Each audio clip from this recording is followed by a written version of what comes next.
Elementary Statistics, Practice Test number 5, covering Module 5, Chapters 10, 11, and 12. Chapter 12, Analysis of Variance.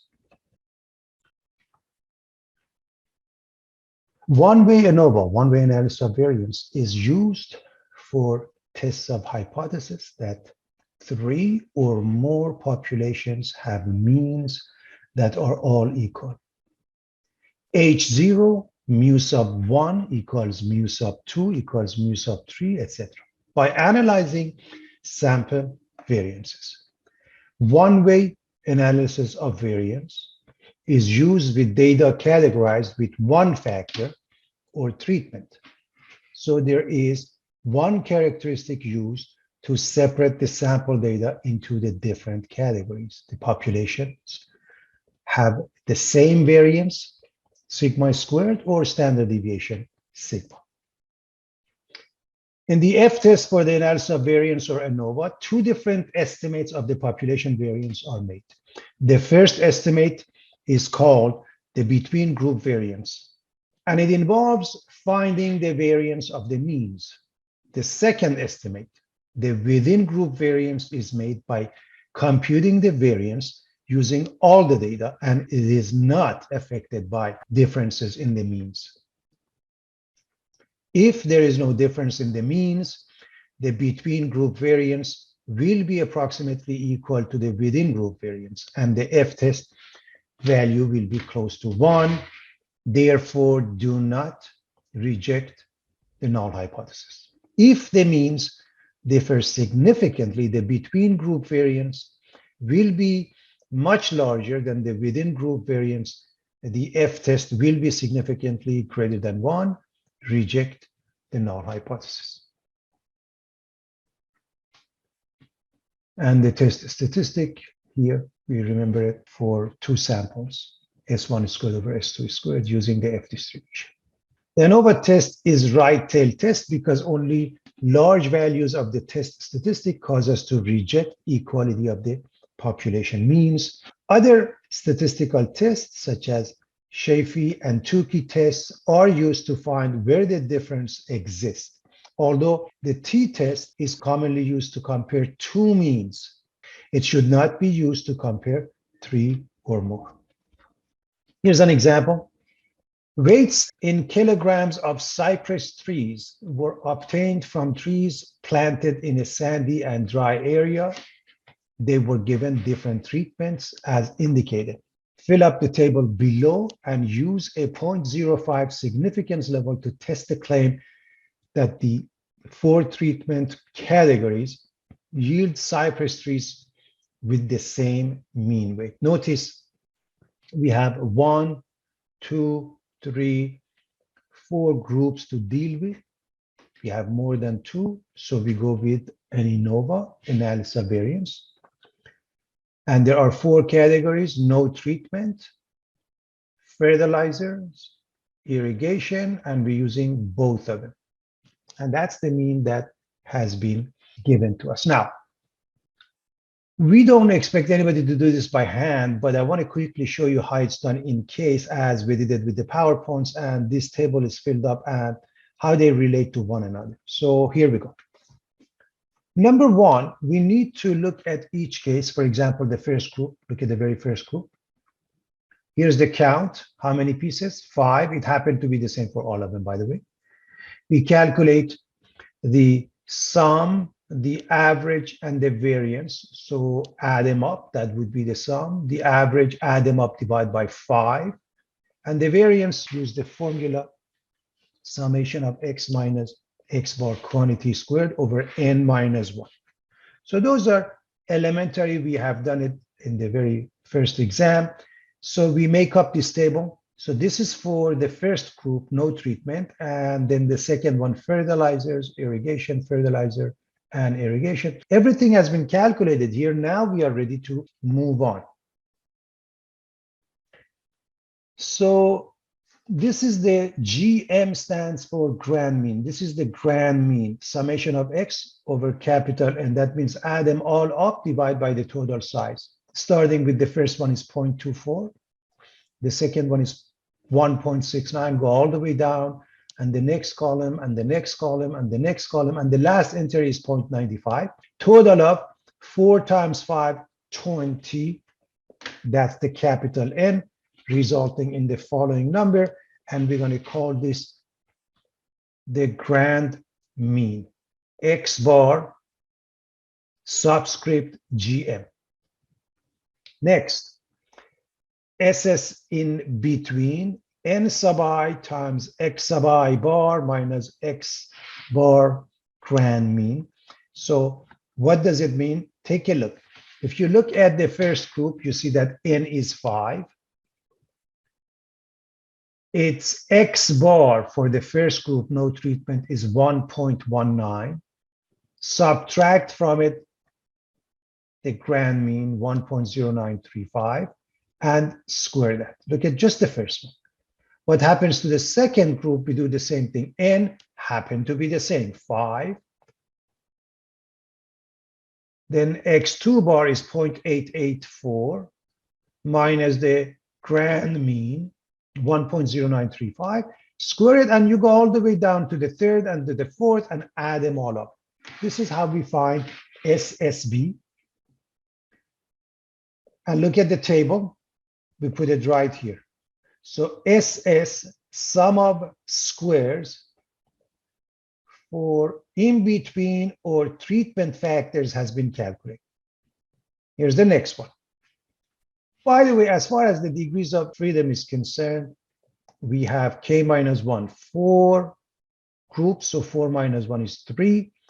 And total size N, capital N minus K groups is 16. Or you might say for each case is 5 minus 1, 5 minus 1. However you calculate that, you get this one as 3, this one as 16, and total adds up to 19. That's how you calculate the degrees of freedom. So again, for between, however many categories, there are 4 of them, so 4 minus 1. And for the within, each one minus 1. 5 minus 1, 5 minus, there are 4 of it, becomes 4 times 4, 60. Or total minus K. Let's calculate MS between.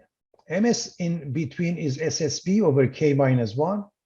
So this number that was calculated here, and we put it into the first entry here, we're going to divide by this degrees of freedom, which is 3. And it results in the result here. So if we have this table, we can calculate those stuff fairly easy. Here's the next one. SS within. Now we want to go with SS within, N sub I minus 1, S sub I squared. This is within N sub I minus 1. The first group, we have N is 5, minus 1 makes it 4, and the variance is 0.3915. 5 continues indefinitely, so we do the rounding. The next thing is the same thing, N minus 1, which happened to be 4 again, times the variance. And you go all the way to the last group. There happen to be only 4 of them. So summation of N sub I minus 1 times S sub I squared. This is the sum of squares within. We calculated it, and we're going to put it down into the table in a proper place. And of course, the SST or SS total would be the sum of the 2 pieces. The next one is to find this entry, MS within. That would be SS within, which we have it here, divided by N minus K, which is 16, resulting in 0.271373, which we put it right here. The last one we calculate is the F. F is the ratio of these 2 numbers. MS between divided by MS within. So divide these 2 numbers.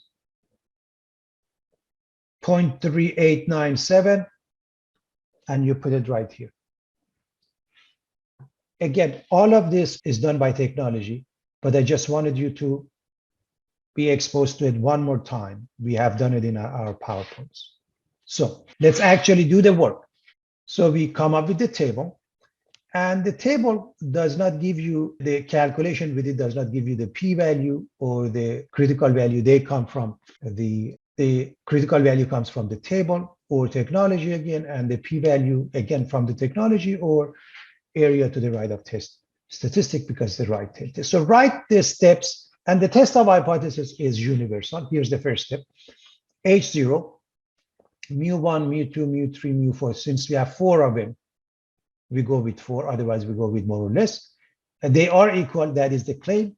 And H1, at least one of them is different. At least one of the treatments has a population mean that is different from the others. And we treat that as a right tail test. So we need to calculate the F test statistic, F for test statistic. It's been done here, so we just write it. The critical value we needed. We can look up the table or it's been calculated. If we go with the table, remember we need 2 things. We need degrees of freedom for the numerator and the denominator, and alpha is 0.05.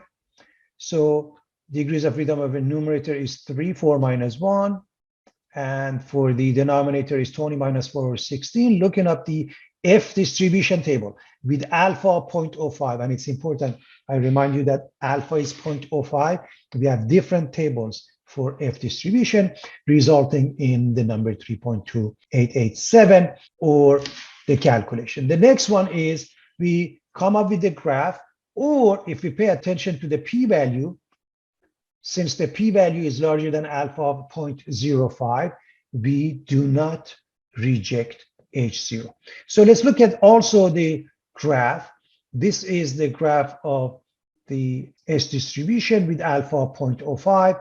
Look at the bottom, the critical value versus the test statistic, which is way into the non-rejection region. Needless to say, when you do the technology, almost always you're dealing with the p-value. You don't see that, but it's important to see both cases. Traditional method, comparing the test statistic and critical value, p-value comparing 2 areas. In both cases, we have the same result, failed to reject H0. The claim, therefore, is true. If we are not rejecting H0, look at the claim becomes true because it's sitting next to it. There is sufficient evidence to support the claim that 4 population means are all the same. We conclude that the 4 treatments do result in poplar trees with the same weight in cypress trees. Here's the next one. Given the readability score summarized in the following table and a significance level of alpha equals 0.05, use technology to test the claim that the 3 samples come from populations with means that are not all the same. And here's the table that is given to us for variance readings for Clancy, Rowling, and Tolstoy. So capital N is 12, 12, 12. We should probably say lowercase n. Each one is 12, so the capital N ends up being 36. So you probably want to go with lowercase n here. It's the n for each piece. X bar for each group for Clancy is 70.73, S is 11.33. The same thing has been done for the rest of them. We can go with lowercase n because normally we use capital N to represent the total size, in which case is 12 times 3, 36. So we use the technology, Excel, TI, whatever, and we come up with the table. Now we are going to use the table to write the steps. H0, mu1 equals mu2 equals mu sub 3 because there are 3 groups. At least one mean is different from the others. This is a right tail test, and this happened to be the claim because with the means that are not the same, that's why. Here's the test statistic calculated for us. So F equals 9.4695. Here's the critical value. So the critical value is 3.28492. We can go with the table or technology.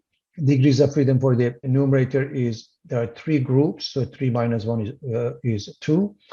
And 12 times 3, 36, minus 3 groups, 33. That would be the degrees of freedom. For the denominator, we have the critical value. Looking at the p-value, we can make a decision based on comparison with the alpha, because the p-value is less than alpha of 0.05. We reject HCO.